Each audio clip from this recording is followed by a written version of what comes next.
Arritëm te kapitulli i 6, rezistenca për të ndryshuar. Unë jam gjithë një në ritëm dhe rrjedha ta ndryshoj jetën. Ndërgjegjësimi është hapi i parë i shërimit dhe ndryshimit. Ai vetëdijsim të cilin unë vazhdimisht e përmend. Nëse jemi të ndërgjegjshëm për mendimet tona, atëherë është hapi i parë ti shërojmë këto mendime dhe të ndryshojmë. Dhe Louise Hay në këtë libër e shfaq në një formë shumë të bukur. Unë ju falenderoj që jeni te ky kanal, ku ju dëgjoni zemrën tuaj, dëgjoni më të bukurën e të bukurës që flet zemra juaj.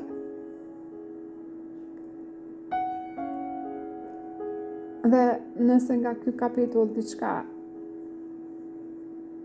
ndryshoj brenda jush, ju lutem të komentoni. Ju faleminderit që e bët këtë. Kur ne kemi ndonjë strukturë të groposur, thellë brenda nesh, duhet të ndërgjegjësohemi për të në mënyrë që të mundemi ta ndryshojmë atë gjendje. Ndoshta ne fillojmë ta përmendim atë gjendje, ta ankohemi për të, ose ta shohim tek njerëzit tjerë.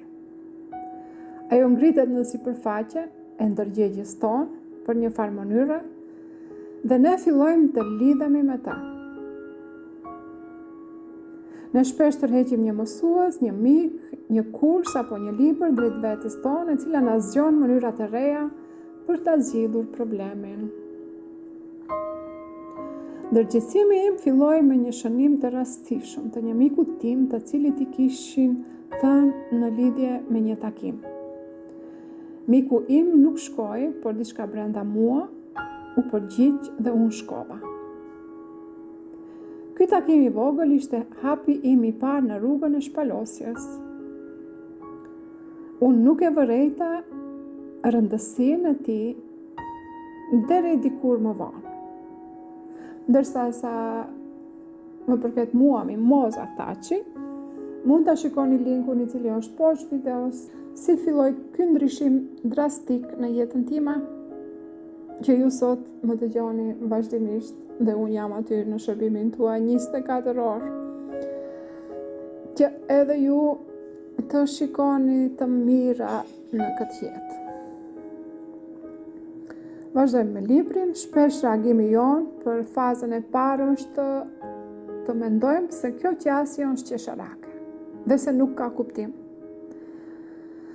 Ndoshta na duket shumë e lehtë apo e pakapshme për mendimin tonë. Ne nuk duam ta bëjmë. Rezistenca jonë është e fuqishme. Ne mund edhe të nervozohemi me mendimin tonë për ta bërë atë. Domethënë, ju dëgjoni audiot e mia, lexoni shkrimet e mia, por ka diçka rezistuese brenda jush që ju ndalon të komunikoni me mua, të më shkruani në email ose në përjetet sociale, ku gjithmonë ju përgjigjem. Dhe kjo ndodh për shkak se ndoshta u ngacmoj diçka e cila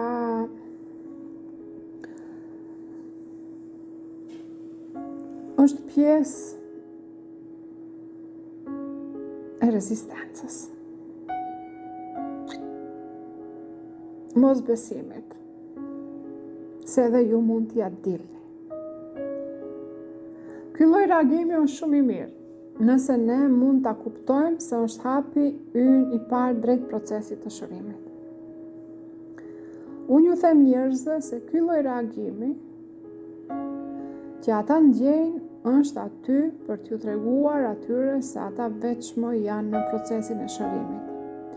Edhe pse shërimi i plot ende nuk ka përfunduar. E vërteta është se procesi fillon në atë çast kur ne fillojmë të mendojmë për të bërë ndryshime. Padurimi është vetëm një formë tjetër e rezistencës. Është rezistenca për ta mësuar dhe ndryshuar. kur ne kërkojmë të bëhet në çast ose të mbaroj më njëherë, pastaj nuk japim vetes kohë që ta mësojmë mësimin e përfshirë me problemin që e ka krijuar. Pra shumica e njerëzve kërkojnë për ta ndryshuar jetën e tyre sikur me mrekulli ose me magji. Shkojnë në për njerëz të ndryshëm, bëjnë eksperimente të ndryshme me mendjen e tyre, me shpirtin e tyre, edhe pastaj dëshpërohen. Sepse nuk marrin vendimin që një herë për gjithmonë ta fillojnë një shkollim i cili ju ndihmon në çdo aspekt të jetës, siç është I Empower.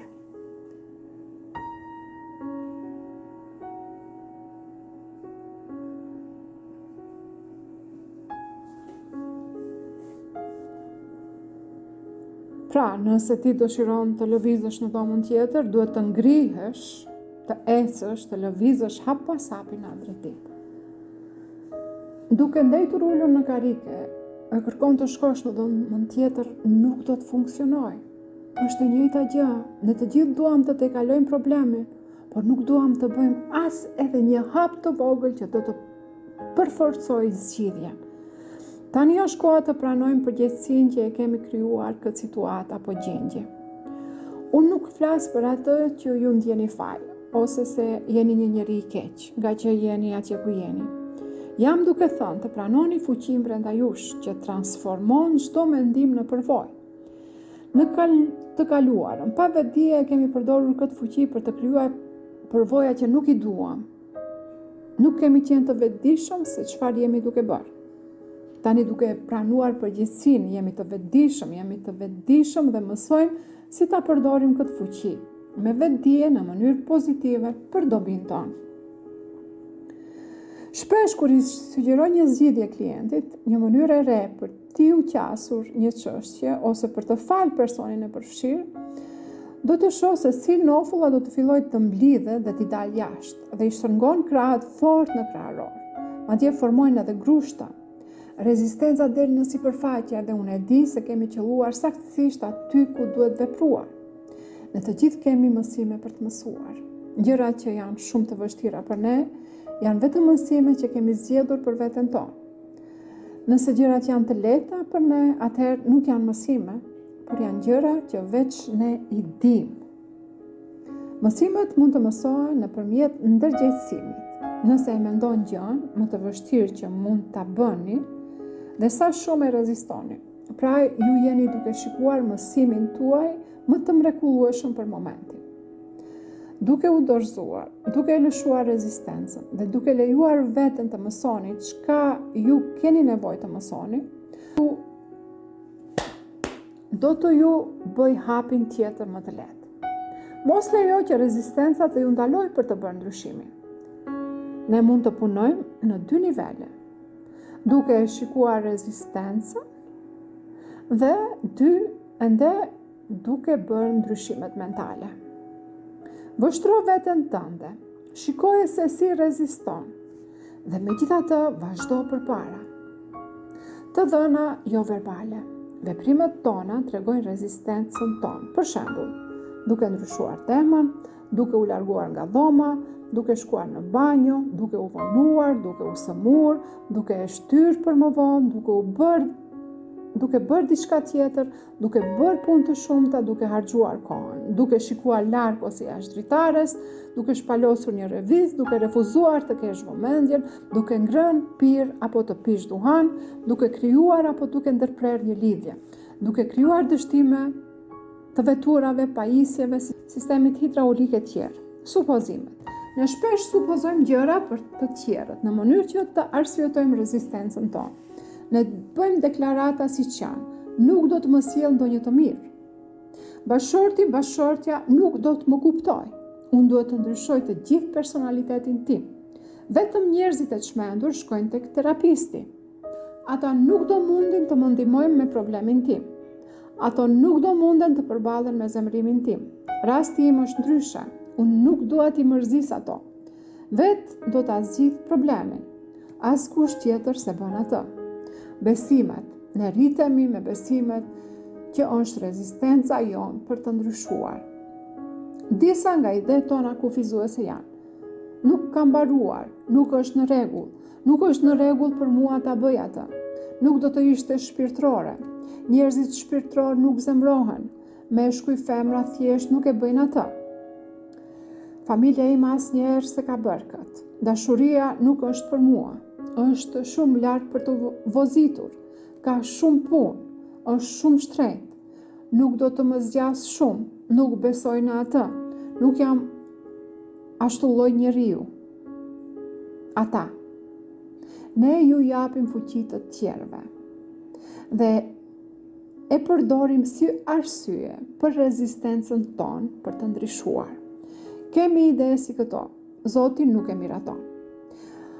Si për shembull për librin Poshtë e djallit, njerëzit kanë frikë ta lexojnë, sepse dikush ju ka thënë se nuk guxoni ta lexoni atë libër. E kush ju thot? Sepse në librin Poshtë e djallit Zoti përmes Napoleon Hillit e ka mposhtur negativën dhe e ka detyruar që të tregojë se si mbizotron mendjet e njerëzve. Dhe në këtë libër djalli për shembull nuk ka frikë se do ta botojë ose jo këtë libër Napoleon Hill, por e din se ku vepron djalli dhe është në mendjen e 99% të njerëzve. Dhe nga aty ai ka shumë bashkëpunëtor. Dhe këto bashkëpunëtor nuk të lejojnë të lexosh këtë libër. Kujdes pra, mendimi rezistues, sepse ti duke lexuar atë libër ti do të mposhtish kodin e djallit dhe do ta shohësh se si ai kontrollon jetën e njerëzve. Pra, këto janë ato mendimet, të cilat edhe Louise Hay i shfaq në këtë libër. Jam duke pritur që yjet të më thonë se është në rregull. Nuk është ambienti i duhur. Ata nuk do të më lejojnë të ndryshoj. Nuk kam mësuesin, librin, kursin, mjetet e duhura. Dhe unë ju them se është Empower, kursi, trajnimi me mua, e kështu me radhë, mjetet e duhura. Mjeku im nuk më lejon. Nuk mund ta marr kohë të lirë nga puna. Nuk dua të jem në ndikimin e magjisë së tyre. Është i gjithë faji i tyre. Së pari ata duhet të ndryshojnë. Dhe thonë, sa të marr këto para ose sa të marr diçka tjetër, do ta bëj. Jo, ata nuk kuptojnë. Nuk dua t'i lëndoj ata. Është në kundërshtim me edukimin, religionin dhe filozofinë. Konceptet e tua, ne kemi ide për veten tonë që i përdorim si kufizime apo rezistencë për ndryshimin tonë. Ne jemi 2 pika, shumë të vjetër, shumë të ri, shumë të shëndosh, shumë të holl, shumë të shkurt, shumë të gjatë, shumë të embel, shumë të fortë, shumë i dobët, shumë budalla, shumë i zgjuar, shumë i varfër, shumë i pavler, shumë mendjelet, shumë serioz, shumë i ngecur. Ndoshta gjithçka është shumë.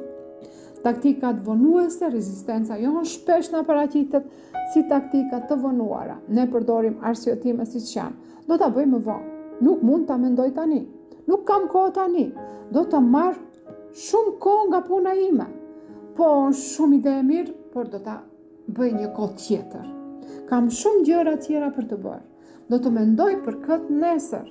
Do ta mbaroj, e shkrua një datë edhe 5 vite në të ardhshme. Dhe unë ju pyes, nëse doni të ndryshoni, atëherë edhe sa kohë ju duhet që të ndryshoni. Doni të ndryshoni që tani, apo do të prisni edhe 5, edhe 10 ose gjithë jetën tuaj. 5 ose 10 vite ose gjithë jetën tuaj. Dikush thot sa të kthehem nga ky udhtim. Nuk është koha e dur, është shumë vonë ose shumë herët. Mohimi. Kjo formë e rezistencës paraqitet në forma të mohimit, se ti ke nevojë për të ndryshuar dhe gjërat paraqiten në këtë formë. Asgjë nuk ka të keqe me mua, çdo gjë është rregull me jetën time, ju thoni. Nuk mund ta bëj asgjë për këtë problem. Herën e fundit ishte mirë, çfarë të mirë do të më bënte nëse ndryshoj? Nëse injoroj, ndoshta problemi do të largohet. Dhe frika shfaqet këtu, deri tani kategoria më e madhe e rezistencës është frika. frika nga e panjohura. Dëgjoj këto. Nuk jam ende gati. Mund të dështoj. Ata mund të më refuzojnë. Çfarë do të mendojnë fëqinjët? Kam frikë t'i tregoj bashkëshortit, bashkëshortes. Mund të lëndohem. Ndoshta do të duhet të ndryshoj. Mund të më kushtoj para. Më mirë të vdes ose të divorcohem fillimisht. Shiko, edhe unë kam dashur të vdes. Shumë situata jetësime, por që vdekja nuk është zgjidhja, sepse ti me vete edhe kur vdesish do t'i kesh njëjtat sfida. Nuk mund ta imagjinosh se duke vdekur ti nuk do t'i kesh të njëjtat, sepse gjithë veprat që i bëm këtu do t'i kemi fëmijët tonë në dimensionin tjetër, të mira ose të këqija, prandaj duhet bërë mirë. Dhe ajo që ju them, unë është të merrni shkollimin I Empower dhe të filloni që t'i bëni mirë vetes, t'i bëni mirë familjes suaj, t'i bëni mirë gjithë shoqërisë dhe botës në tërësi. Pra, dikush thot, si rezistencë e cila shfaqet, kam frikë t'i shpreh ndjenja, nuk dua të flas për këtë. Nuk kam energji, nuk e din se ku do të përfundoj. Mund ta humb lirinë time, është shumë e vështirë për ta bërë. Nuk kam para të mjaftueshme tani. Mund ta lëndoj kurizin, mund të mos jemi përsosur, mund të humb miqtë e mi, nuk I besoj askujt, mund të lëndoj imazhin tim. Nuk jam mjaftueshëm I mirë. Dhe lista vazhdon e vazhdon. Ai nje disa nga këto si rezistencat e tua? Shiko rezistencat në këto shembuj. Një klient erdhi tek unë se kishte shumë dhimbje. Ajo kishte thyer kurizin, qafën dhe gjurin në 3 aksidente të ndryshme me makinë. Përsëri ajo vonohej, u përhumbte dhe ngecte në komunikacion. Ajo e kishte të lehtë të më tregoj të gjithë problemet e saj. Por në momentin kur I thash më lejo të flas për një moment, fillua lloj-lloj shqetësimesh. Lentet e kontaktit filluan t'i pengojnë, donte të ulen në një karike tjetër, duhet të shkonte në banjo, pastaj duhet t'i largonte lenset. Nuk mundesha të marr vëmendjen e saj deri në fund të sesionit. E gjitha ishte rezistencë. Ajo nuk ishte e gatshme të lirohet dhe shërohet. Unë e zbulova se edhe motra e saj e kishte thyer kurizin 2 herë, pashtu edhe nëna e saj. Një klient tjetër ishte aktor, pantonim, interpretues në rrugë dhe shumë I mirë në punën që bante. Ai mburej se sa I zgjuar ishte të mashtronte të tjerët, veçanërisht institucionet. Ai dinte t'ia dalë me thuajse gjithçka dhe përsëri ai dilte me asgjë.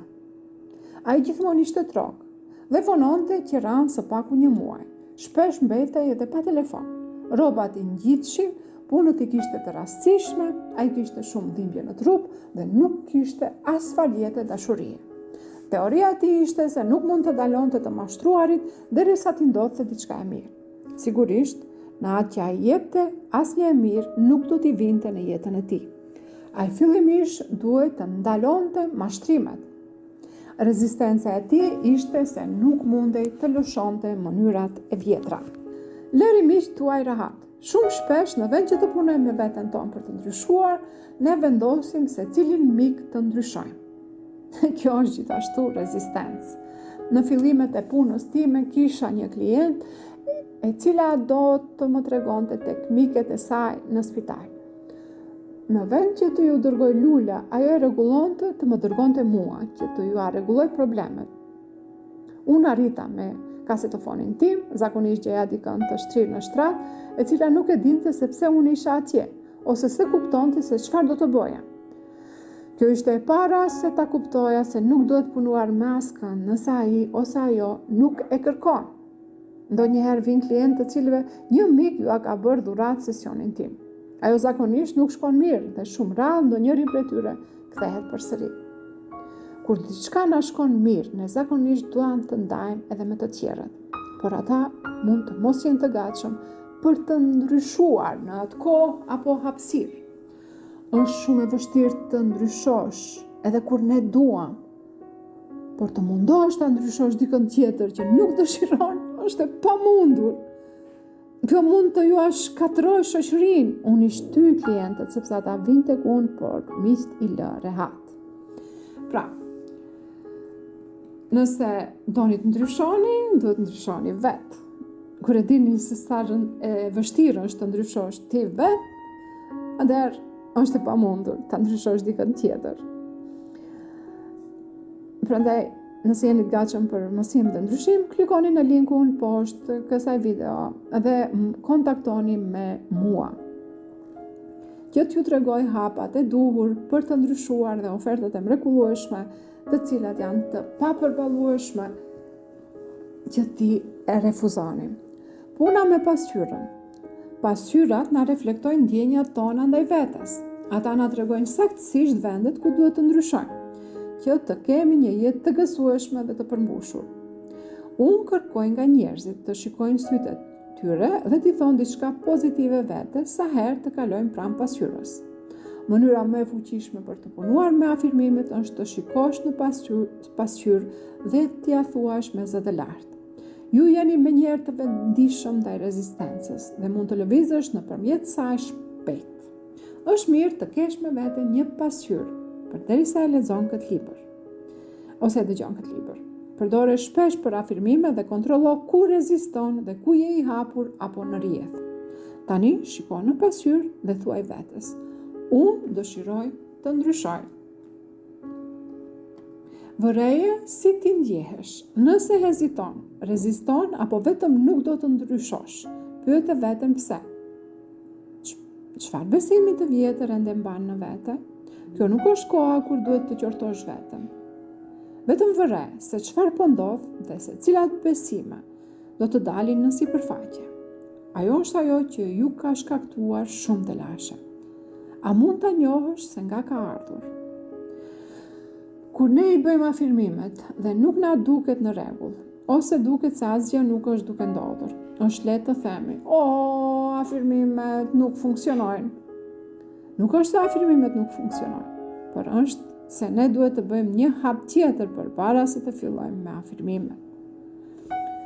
Strukturat e përsëritura na tregojnë nevojat tona. Për çdo shprehi që kemi, për çdo përvojë që e kalojmë përsëri, për çdo model që e përsëritim, ekziston një nevojë brenda nesh për atë. Do të thotë, ata që janë antar në Empower dhe dëgjojnë këtë audio, e kuptojnë shumë më mirë se ata që janë për herë të parë tek kanali. Dhe nëse jeni antar në Empower dhe dëgjoni këtë audio këtu në YouTube, ju lutem komentoni për përvojën tuaj në Empower. Nevoja korrespondon me ndonjë besim që kemi. Nëse nuk do të kishte nevojë, ne nuk do ta kishim, nuk do ta bënim, ose nuk do të ishim. Ka diçka brenda nesh që ka nevojë për yndyrë, për varfëri, për abuzim, për çfarëdo që është problem për ne. Sa herë kemi thënë, asnjëherë nuk do ta bëj më këtë. Pastaj, pas se të filloj dita, ne hajmë një copë tortë apo pim duhan. Ju themi fjalë urrëtie atyre që i duam, e kështu me radhë. Pastaj e kompleksojmë të gjithë problemin duke i thënë vetes tonë: ti nuk ke vullnet, nuk ke disiplinë, ti je thjesht i dobët. Kjo vetëm ja shton peshën faj që tashmë jemi duke e mbajtur. Nuk ka të bëjë me vullnetin apo disiplinën. Çfarëdo që ne duam të lirojmë nga jeta jonë, është vetëm një simptom, një efekt i jashtëm. Duke u munduar të eliminosh simptomën, pa punuar për ta zgjidhur shkaktarin është e padobishme. Momentin kur ne lirojmë vullnetin apo disiplinën, simptomi shfaqet përsëri. Dëshira për të liruar nevojën. Unë ju them klientëve, me siguri ka nevojë tek ti që je në këtë gjendje, për ndryshe nuk do të ishe. Le të kthehemi prap një hap dhe të punojmë me dëshirën për të liruar nevojën. Kur nevoja do të largohet, ju nuk do të keni nevojë për duhan, ose të hani shumë, ose të keni struktura negative. Afirmimi i parë që duhet ta përdorni është: unë kam dëshirë të lirohem nga nevoja për rezistencë, ose nga dhimbja e kokës, kapslëku, pesha e tepërt, mungesa e parave, ose çfarëdo qoftë. Unë dëshiroj të liroj nevojën për Nëse ju e rezistoni këtë, atëherë afirmimet tjera nuk do të funksionojnë. Rrjetet që i krijojmë rreth vetes duhet të prishen. Unë dëshiroj të liroj nevojën për para. Unë dëshiroj të liroj nevojën për kokëdhimbjen. Unë dëshiroj të lirohem nga nevoja për rezistencën. Unë dëshiroj të lirohem nga nevoja për peshën e tepërt. Unë dëshiroj të lirohem nga nevoja për rezistencën ndaj parave, ose çfarëdo qoftë. Rrjetet që i krijojmë rreth vetes duhet prishen. Nëse ju asnjëherë nuk keni shturur një top teli, ju e dini se të shkulësh apo të tërheqësh do të bëj akoma më keq. Ju duhet shumë butësisht dhe qetësisht ta zgjidhni nyjen. Një i butë dhe i qetë me veten kur të zgjidhni nyjen tuaj mendore. Kërkoni ndihmë nëse ju duhet. Na shkruani neve. Mbi të gjitha, duaje veten gjatë procesit. Dëshira për të larguar të vjetrën është çelësi. Ky është sekreti. Kur unë them të kesh nevojë për problemin, dua të them se në bazë të disa pjesëve të veçanta të modeleve të mendimit, ne kemi nevojë të kemi disa efekte të jashtme ose përvoja.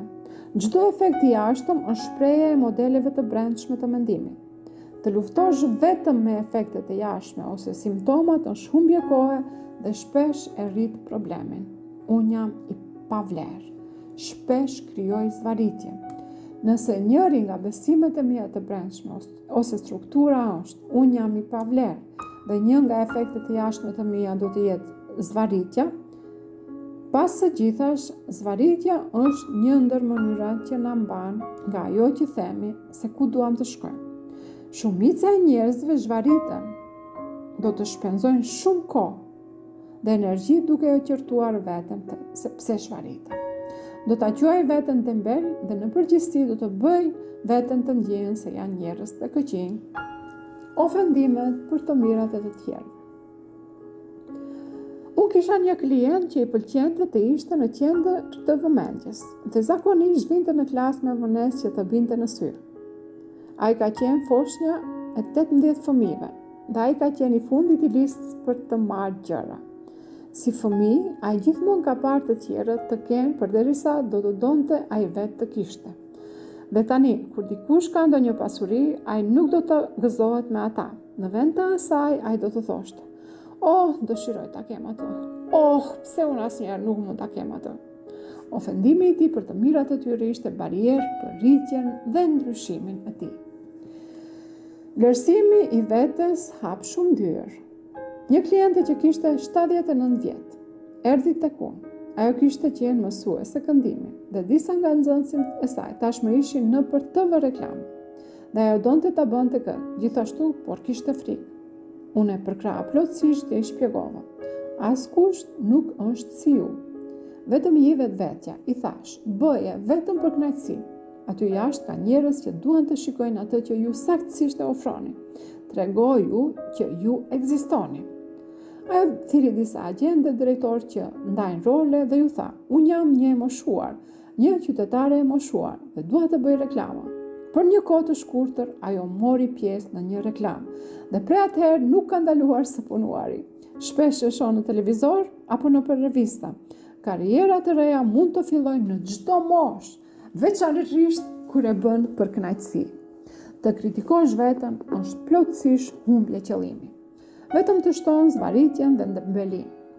Vendi ku duhet të fokusosh energjinë është të lëshosh të vjetrat dhe të krijosh struktura të reja mendore. Thuaj: "Unë dëshiroj të liroj nevojën për të qenë i pavlerë. Unë kam vlerë për më të mirën e jetës dhe tani me dashuri e lejoj veten ta pranoj këtë." Sido që të kaloj disa ditë duke bërë këtë afirmim, strukturat mendore të efekteve të jashtme do të fillojnë të zhduken. Ashtu siç unë do të krijoj strukturë të vlerësoj veten, atëherë nuk do të kem nevojë të shtyj të mirat e mia.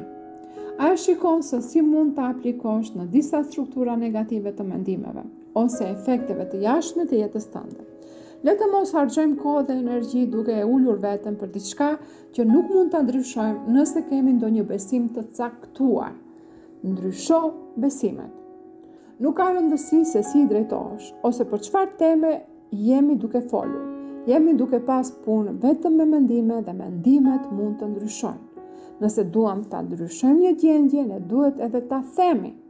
Unë dëshiroj të ta liroj strukturën brenda meje, që është duke e krijuar këtë gjendje. Ju mund të ja thoni vetes këtë përsëri çdo herë që mendoni për ndonjë sëmundje apo problem. Në çastin që e thoni këtë vetes, ju bëni një hap jashtë klasit të viktimës. Nuk je i paaft, ju e pranoni fuqinë tuaj. Ju jeni duke thënë, unë jam duke filluar të kuptoj se unë e kam krijuar këtë. Tani e kthej fuqinë time përsëri, unë do ta lëshoj këtë ide të vjetër dhe do ta lë të shkoj. Vetë kritika. Unë kam një klient që mund të hajë 1 pound qjalp dhe gjithçka që do t'i bjerë në dorë kur ajo nuk duron më dot mendimet e saj negative. Dita e ardhshme do të nervozohet me trupin e saj që është shumë e rëndë. Kur ajo ishte e vogël, do të shkonte pas darkës tek tavolina dhe do t'i hante të gjitha ushqimet që i kanë lënë të tjerët në pjatë dhe hante një copë të madhe me gjarp. E gjithë familja do ta qeshte dhe do të mendonin se ishte e lezetshme. Ishte i vetmi aprovim që merrte nga familja. Kur e qerton veten, kur e shan veten, kur e rreh veten, cilin mendon se je duke e trajtuar kështu? Thuaj se të gjithë programimet tona pozitive apo negative i kemi pranuar kur kemi qenë 3 vjeç. Përvojat tona prej atëherë janë të bazuara në bazë të asaj çka kemi pranuar apo besuar për veten tonë dhe për jetën në atë kohë. Mënyra se si jemi trajtuar kur ishim shumë të vegjël është mënyra se si ja trajtojmë ne veten tonë tani. Personin që je duke qortuar është 3 vjeçari brenda jush. Nëse je një person i cili zemrohet me veten sepse ka frikë dhe tmerrohet, mendoje veten sikur je 3 vjeç. Nëse ke një 3 vjeçar përpara teje dhe friksohet, çfarë do të bëje? A do të nervozoheshe apo do të zgjasje krahët dhe do të rehatoje fëmijën derisa të qetësohet dhe lirohet? Të rriturit rreth teje në atë kohë ndoshta nuk kanë ditur se si të rehatojnë. Tani ti je i rritur në jetën tënde dhe nëse nuk e rehaton fëmijën brenda teje, kjo është më shumë pikëlluese në të vërtetë. Çfarë është bërë në të kaluarën është bërë. Nuk ka mbaruar tani, por tani është koha e tashme. Dhe ke mundësi ta trajtosh veten ashtu siç dëshiron të trajtojnë. Një fëmijë i friksuar ka nevojë për komfort, jo për sharje. Duke shar veten, të bën edhe më shumë të friksohesh. Dhe aty s'ke ku kthen më. Kur fëmia brenda teje ndjehet jo i sigurt, krijon shumë probleme. Kujto se si ishe të ndjehesh i nënvlerësuar kur ishe i ri. Ai fëmijë brenda teje ndjehet njësoj. Je i sjellshëm me veten. Fillo ta duash dhe ta pranosh veten. Për këtë ka nevojë ai fëmijë i vogël që të mund të tregojë potencialin më të lartë. Në pafundësinë e jetës ku unë jam, gjithçka është e përsosur, e plot dhe komplete. Unë i shikoj rezistencat brenda meje, vetëm si diçka që duhet ta lëshoj. Ata nuk kanë fuqi mbi mua. Unë jam fuqia e kësaj bote. Unë rrjedh me ndryshimet që ndodhin në jetën time në formën më të mirë. Unë e pranoj veten dhe mënyrën se si ndryshoj. Jam duke bërë më të mirën çdo ditë bëhet më lehtë. Gëzohem që jam në ritëm dhe rrjedh të jetës time që ndryshon plotësisht. Sot është një ditë e mrekullueshme. Unë zgjedh ta bëj ashtu. Gjithçka është mirë në jetën time. Kjo është fundi i kapitullit 6. Do të dëgjohemi te kapitulli 7, që titullohet Si të ndryshosh. Unë kaloj urat me gëzim dhe lehtësi.